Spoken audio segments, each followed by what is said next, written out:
We are often told that change is all about the willpower, trying Mhm. harder, thinking differently, pushing harder, pushing through resistance. But what if that resistance is not the problem at all? What if it's actually intelligence, shaped by the survival, trauma, and the nervous system protection? So today's conversation is about rethinking change itself. So, hey, dear listeners, welcome back to another powerful episode of Mind Meets Machine, where we explore how the human inner world intersects with modern frameworks for the growth, healing, and performance. And today I'm joined by a lovely guest. Please welcome Kerisma Vere. So, welcome to the show. Thanks, Avi. Yeah, it's great to be here. Amazing. Amazing.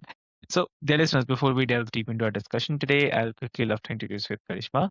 So, Karishma is a holistic wellness coach, author, and the creator of Karishma's work focuses on trauma informed and non prescriptive approaches to change, helping people move away from all or nothing self help and towards the regulation, self trust, and sustainable quality of the life as well. So, in this episode, we will explore how survival strategies shape our relationship with the change and what actually supports real and lasting transformation. So, why to wait? Let's get started. Welcome to the show again. Thanks, Avi. Well, this is such an important conversation for us to be having within our societies nowadays. Exactly. Totally agree. So, I mean, before we get into the frameworks and the tools, I'm really very curious. Like, when you think about the word change, so what do most people misunderstand about why it's so hard? I think that for many of us anyway, I won't speak for everybody, but many of us grew up within cultures where it was just kind of like expected that, you're supposed to know how to do it. You inherited ideas of what success looked like, and there were things expected of you, and you were supposed to just be able to do it pretty much instantly, without any kind of context for like learning and growing and figuring out how to create that change and the process that it actually takes to create any change. And in my own life, I use the word change and growth and healing all pretty much in the same way, right? Because it's for me, it's all that way. I don't think it's rare that we grow or change. I guess sometimes we change for the worse, but for most part, we tend to change towards in a healing or growing kind of way, unless it's Okay. something's come along to create that change in a very negative kind of way. Exactly. Exactly. So that distinction is already, I mean, that already shifts the conversation from what's wrong with me to what happened that shaped me, right? So, also like about the uh, common misconception if I have to talk about, so there's a strong belief that once someone understands what to do, change should follow naturally. So from a kind of trauma informed lens, what does that idea break down? So if you can share. Yeah, well, my books and my work, it's a lot of it's based on some of it's my education, but some of it is lived experience, right? And I definitely was somebody who had that unrealistic expectation. Like I really struggled with low self-esteem, low self-worth, and really like actually kind of hating myself when I was younger. So I spent many decades actually just thinking that all I had to do was like make up my mind. If I had the willpower or the discipline or the commitment to love myself, then it would just happen like that. Mm. Like that never worked. I would gain some ground, certainly, but I always sort of ended up back where I had started. And I was like, okay, well, you're not in this instant idea of jumping. I always talk about it from like jumping from the bottom of the staircase to the top. You're not actually ready to be there because you didn't take the steps you needed to take to actually get there. So you always fall back to where you were in the first place. So maybe that's not a quicker way like I had always thought. Maybe actually like going really slow, taking it a step at a time, building up agency and the confidence to be where I'm at as I climb or make that progress. And something I was really not aware of most of my life was that my nervous system itself needed for me to go slow, for me to feel safe with the changes that I was creating in order to actually be able to maintain that change. Exactly. Exactly. And okay, and also like what I'm hearing is that insight alone it's not something or it's not enough when the nervous system is still operating in the protection mode. Am I correct, right? Yeah, yeah. Like I think I don't know how many of you have that image of crack the whip, and come down for stern with ourselves. This is how Mm, to motivate ourselves. And it might work in the short term, but I think it always backfires just as it does with children. So, I learned that excuse me, yeah. compassion based practices, which, like I had the same kind of stereotypical belief that I run into with other people. If I'm nice to myself, then all I'm Mm, going to do is sit on the couch eating bonbons and watching TV, right? That compassion couldn't be a motivating factor. But Kristen Neff and Brene Brown and Tara Brock and all kinds of other peoples came forward, and I was listening, you know, and I finally got to a place where I was willing to sort of try that. And what I discovered was that the real compassion in combination with things like radical acceptance were actually ended up being much stronger motivators, and that I actually thrived and in that kind of an environment with myself. Whereas, like I had been very unhappy, and the pressure, shame, perfectionism, guilt, blame type of survival based strategies I had for creating change just made me feel really heavy, mm. and they were like adding really heavy layers to me trying to do anything. I always picture, like I'm climbing up the mountain, and my approach most of my life had been to like, continually add boulders onto my backpack. And what I've learned in the last 7 years certainly is like, okay, let's, it's already hard climbing up the mountain. So let's kind of try to minimize how many boulders we can put in our backpack. Right. And like, let's understand that it is difficult, and let's learn how to encourage ourselves as we climb up that mountain. And let's also take into consideration the fact that, there's going to be days where we lose a little bit of ground. Very true. Very, very true. And also like if you talk about the root causes, right? So um how do the survival strategies, especially those shaped by the trauma, quietly influence our goals, our habits, even the self-talk as well? So what do you think?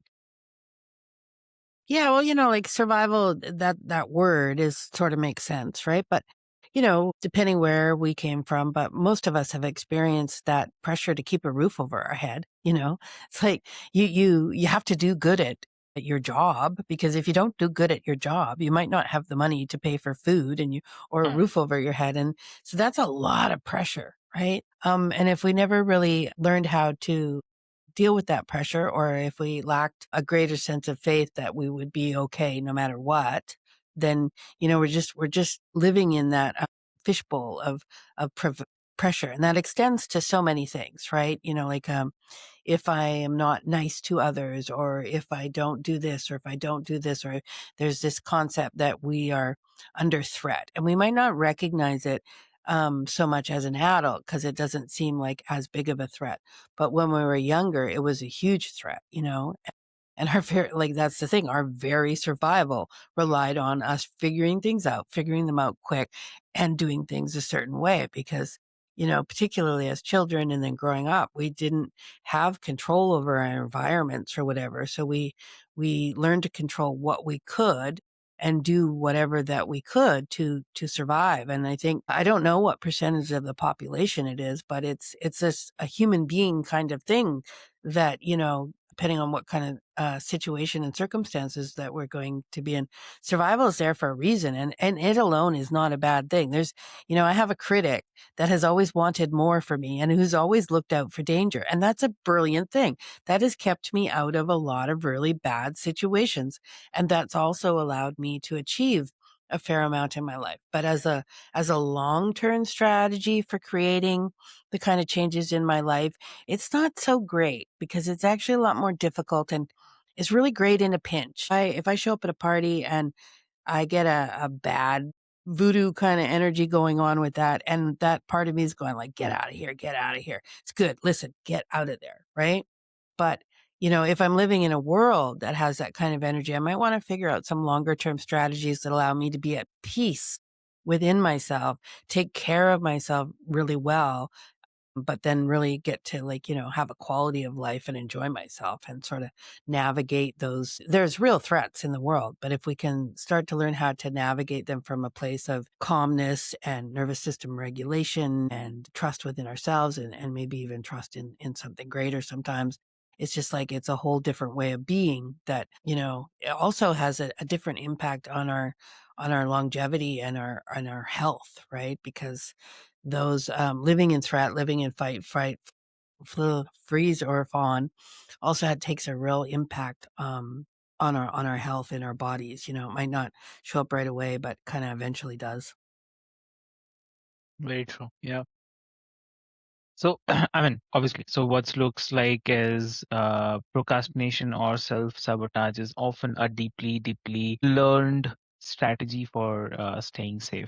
So, Yeah, yeah, I it took me running into somebody else, a wonderful professional I work with, and it was okay, just like she always like I would always kind of try to blame myself, right? And my critic has a very narrow lens of looking at things. It looks at things out of context, right? Like, and it calls me names and stuff like, and I was it was mirrored back to me. Perspective was shown to me. That's like, hey, there is always a reason. If I'm struggling to do something, or not able to do something, there is always a reason for it. Usually a very, very valid reason.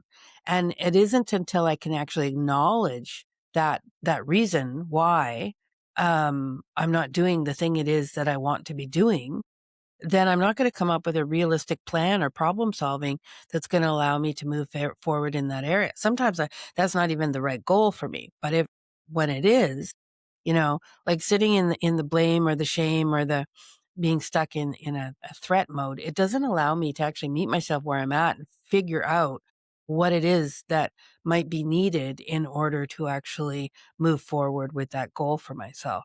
If that does that make sense to you? makes sense, definitely. So, one thing I definitely love to ask you, like in your coaching work, how does this tend to show up day by day or day to day for the people who genuinely want to feel better or live differently? Well, ironically, almost everybody I've ever worked with has this skill of being Yeah, nice and supportive and encouraging towards their friends and loved ones, right? And then what I discover almost across the board is so they maybe somebody wants to lose weight, maybe somebody wants to learn to eat better, maybe somebody wants to quit smoking, maybe somebody wants to start exercising more. Like they have these goals for themselves, but what almost always reveals itself is that the relationship to self is not the same kind, supportive, encouraging relationship the way that they treat the other people in their life. Like if you came home and you forgot to get the milk because you had an upsetting phone call before you left work, I'd be like, "Oh, baby, I'm so sorry to hear that. That's okay. We'll get milk later." But if I was the one to forget the milk, I might be like, "Oh, you idiot, you forgot the milk. Now you ruined now we can't have milk at dinner." And so it's like where I think I shine and where my passion is helping people sort of like, look at that relationship to self and then, develop some attunement that includes compassion. And we might not necessarily like everything that we see about ourselves, but like, let's learn to approach it with like compassion and understanding. And I also really like the radical acceptance tool because it's like when we can accept things, and these are often things that that we have difficulty accepting, right? But when we can accept them, that does involve emotion and feeling, but from there is the place where we can actually do something about changing it. Right. So, but yeah, it's for me, it's all about like helping people develop a kinder, more attuned relationship to themselves because it's like how many of us in society is like when we walk along the sidewalk and we fall in a hole, we stand above ourselves at that and we scold ourselves for having fallen in the hole.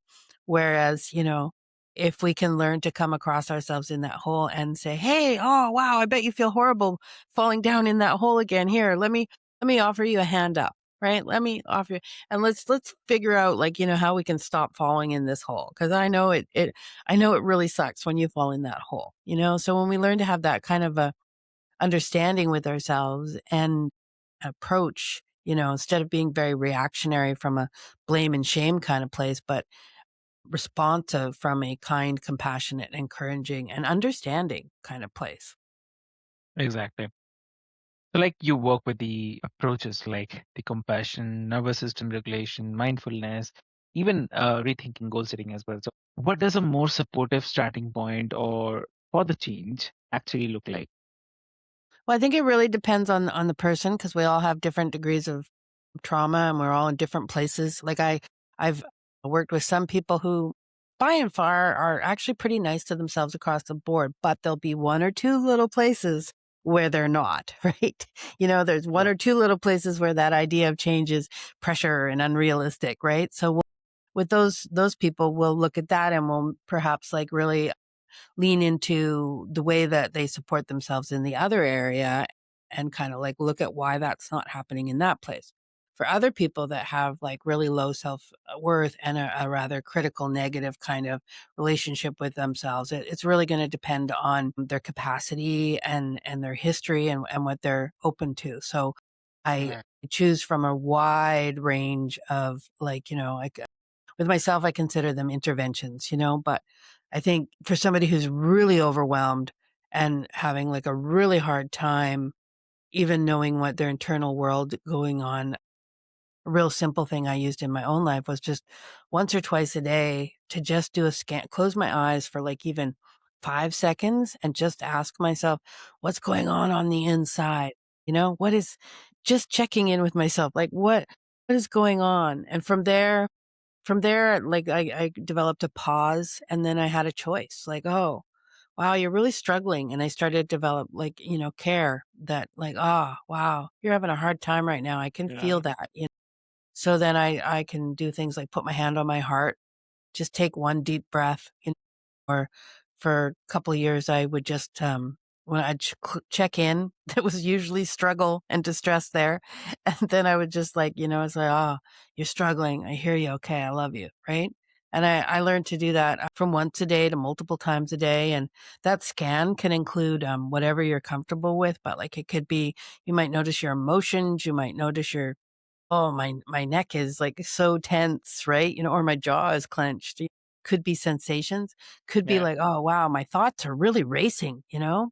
But there's all this information going on in our internal worlds, and for many of us, we have not been paying attention to that. We've been paying attention to other people. We've been paying attention to external things. And it's just that slow journey of like actually listening and paying attention to what's going on the inside. And then depending how what there is going to like, I work with a lot of people who also work with counselors, right? For to do a little bit of the deeper, heavier kind of trauma work, right? I can certainly meet people where they are at and we can do a lot of it. But for some people that have a much heavier, trauma history, it can be also good to work with a counselor as well as me, or even instead of me, right?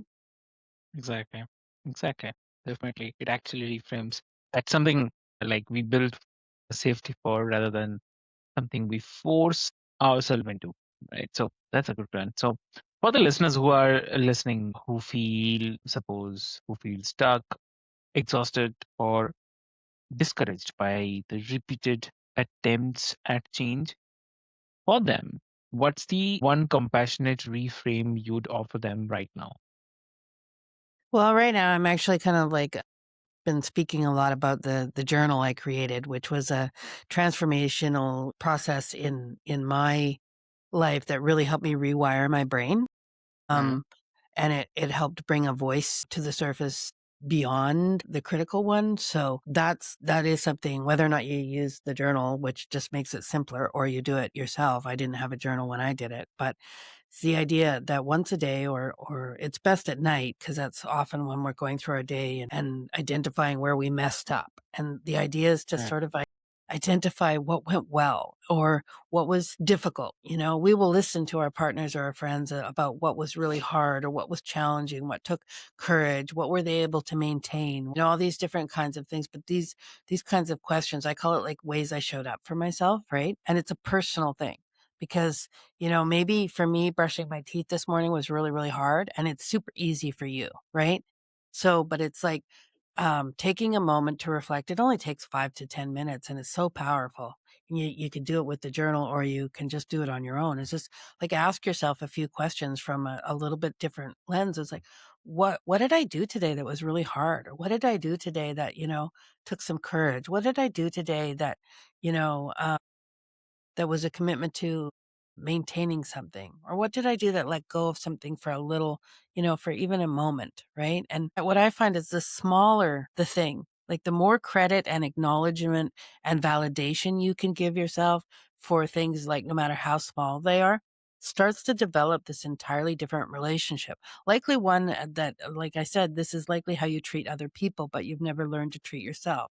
And it just starts with taking like 5 to 10 minutes to start to like, listen to what your reality for the day is and look at where, what was meaningful to me today. Gratitude is fantastic, but I find that if you don't have that foundation of self, your gratitude for other things is going to be like a little bit hollow in a way. It might seem real, but we need, just like the sun needs the moon and the moon needs the Mhm. sun, we need that foundation with self for other things to hold more meaning, right? So if we can start to recognize what is really important and going on within our own internal worlds by using some curiosity. I like to say the mix of curiosity and compassion, right?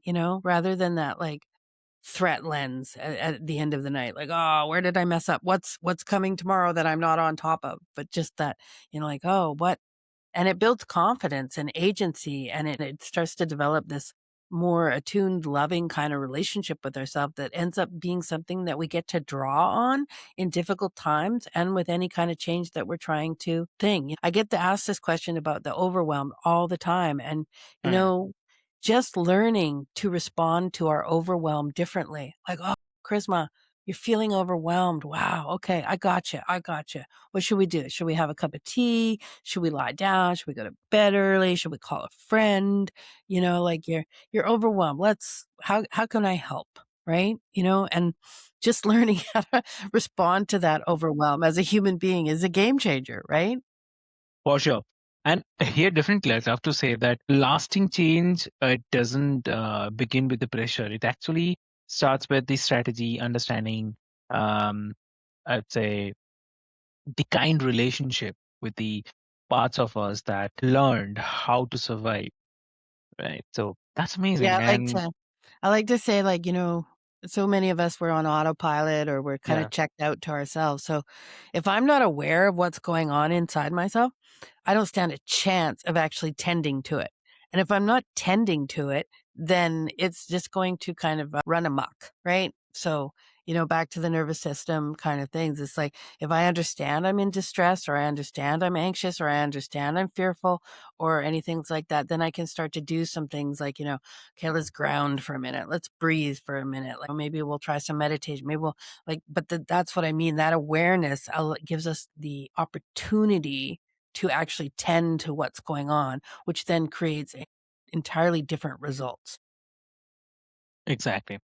And it's really great. And Karishma, like, where can listeners learn more about your work, your books, coaching? So if you can share. Well, here's the latest journal.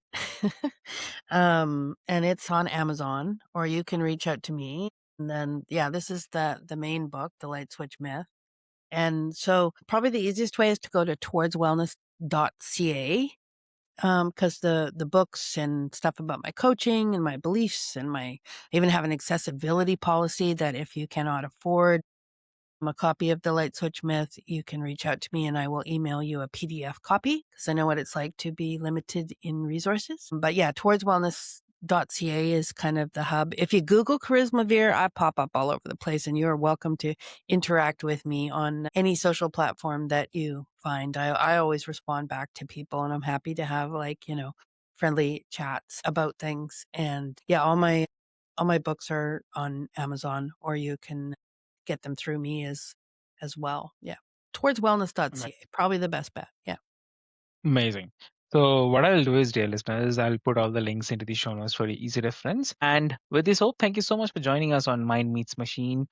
And if today's conversation has resonated with you, I invite you to reflect on how you relate to change, and not just as a kind of personal failure, but as a nervous system story waiting to be met with care. So with this hope, until next time, this is your host Avik, and stay curious, stay grounded, and be gentle with your process. So thank you so much.